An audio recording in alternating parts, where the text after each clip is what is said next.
एक मैंने कुछ सिखों को ऐसों को देखा जिनकी मूछें ही नहीं है। बताइए आप, कहाँ होते हैं ऐसे सिख जिनकी मूछें नहीं होती? सिख का मतलब होता है अपूरा सिख होना।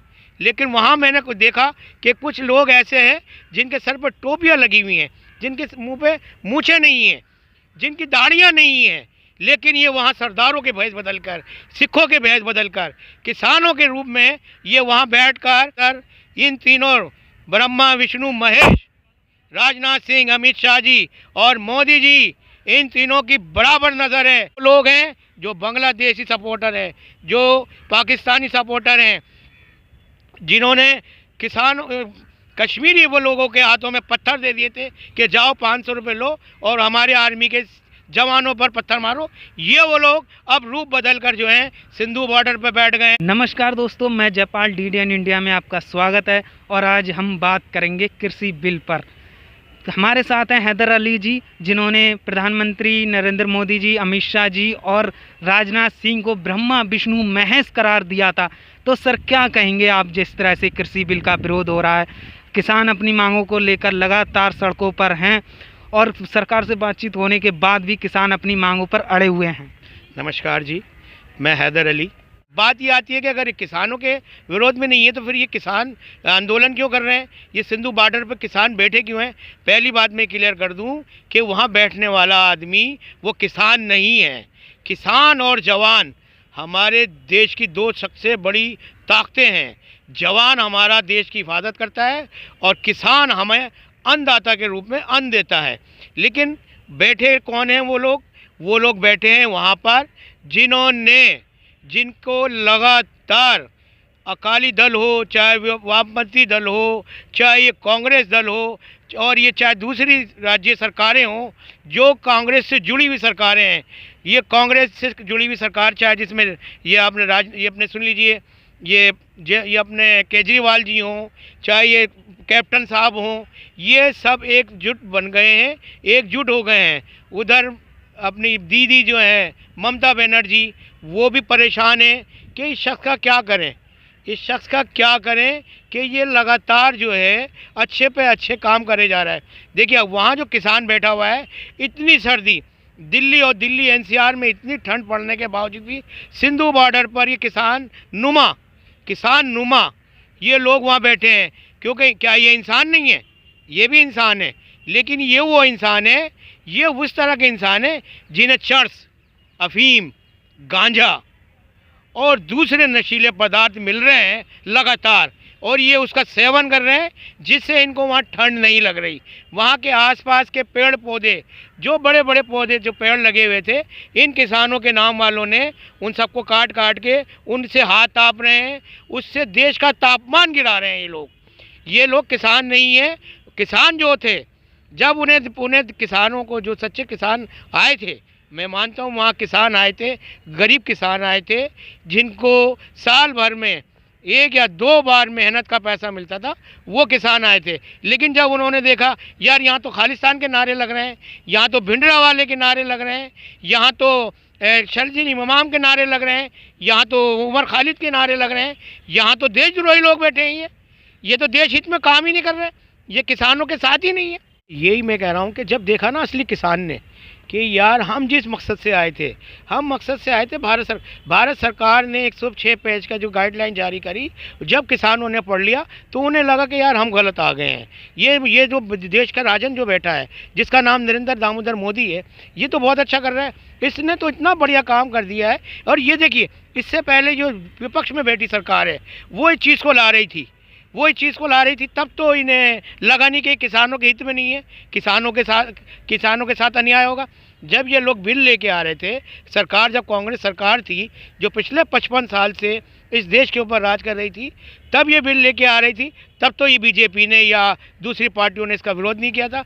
लेकिन आज मोदी जी, अमित शाह जी, राजनाथ सिंह जी ने जिस तरह लगातार, ब्रह्मा विष्णु महेश ने जिस तरह देश को आगे पहुंचाया है, जिस तरह लगातार ये देश को लेके आगे बढ़ रहे हैं, तो ये जितने भी वामपंथी जितने भी थे ये लोग, जो चाहे ये कांग्रेस हो, कांग्रेस से जुड़े अकाली दल हों, या ये दूसरे फ्रंट के हों, ये उग्रवादी हों, नक्सलवादी हैं, ये लोग देश की उन्नति को देश की तरक्की के आगे ये रोड़ा बन के खड़े हो गए हैं। भाई बातचीत करने का तो कोई मतलब ही नहीं है। बात क्या की जाएगी?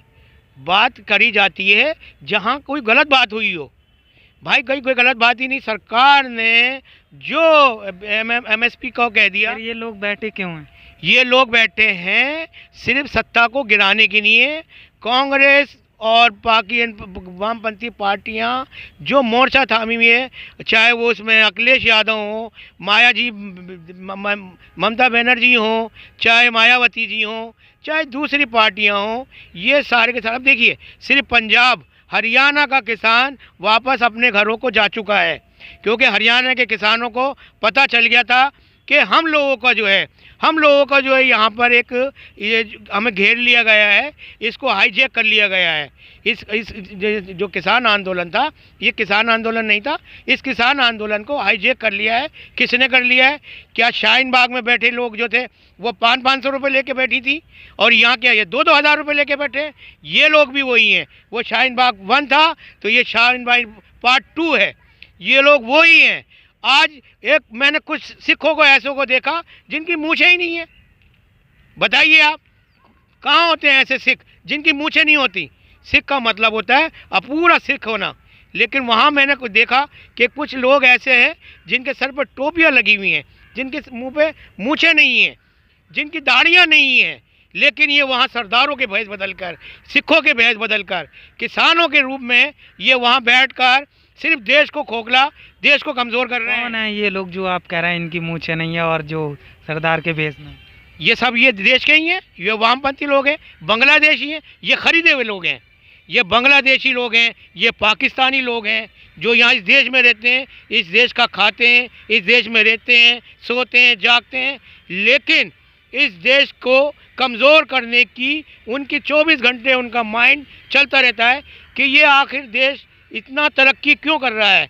हम चाहते हैं कि ये देश वैसे ही रहे जैसे सन 2014 से पहले का देश था, लेकिन ये नहीं चाहते कि देश तरक्की करे। आज हम लगातार बढ़ रहे हैं, आगे बढ़ रहे हैं। हमने राफेल खरीद लिए, हमने चाइना जैसे ताकतवर कंट्री को नीचा दिखा दिया, हमने उसके 59 ऐप्स को पर बैन कर दिया।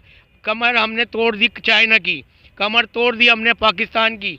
आए दिन हमले होते थे, आए दिन राजीव गांधी कहते थे कि जी पड़ोसी मुल्क हम जो है हमला कर रहे हैं। अब नहीं होते वो पड़ोसी मुल्क, क्योंकि यहाँ मोदी बैठा है। मोदी है तो मुमकिन है, क्योंकि मोदी जी की नीति 2014 से लेके और 2054 तक, सुन लीजिए आप, 2054 तक मोदी जी का एक ही नारा रहेगा, सबका साथ, सबका विकास, सबका विश्वास। ये मोदी जी लेके चले थे, चलते हैं और ये चलते रहेंगे। और इनके पीछे कुछ लोगों की संख्याएं घटा दीजिए। अगर ये देश 130 करोड़ की आबादी का है तो उसमें से 2 करोड़ कम कर दीजिए, 1 करोड़ कम कर दीजिए। ये वो लोग हैं जो बांग्लादेशी सपोर्टर हैं, जो पाकिस्तानी सपोर्टर हैं, जिन्होंने कश्मीरी वो लोगों के हाथों में पत्थर दे दिए थे कि जाओ 500 रुपये लो और हमारे आर्मी के जवानों पर पत्थर मारो। ये वो लोग अब रूप बदल कर जो हैं सिंधु बॉर्डर पर बैठ गए हैं, और अन्य जो दिल्ली से जुड़े हुए बॉर्डर हैं ये लोग वहाँ बैठ गए हैं। लेकिन मैं बता दूं आप लोगों को कि दिल्ली और दिल्ली के बाहर जो कुछ भी हो रहा है उसकी बराबर नज़र इन तीनों ब्रह्मा विष्णु महेश, राजनाथ सिंह, अमित शाह जी और मोदी जी, इन तीनों की बराबर नज़र है।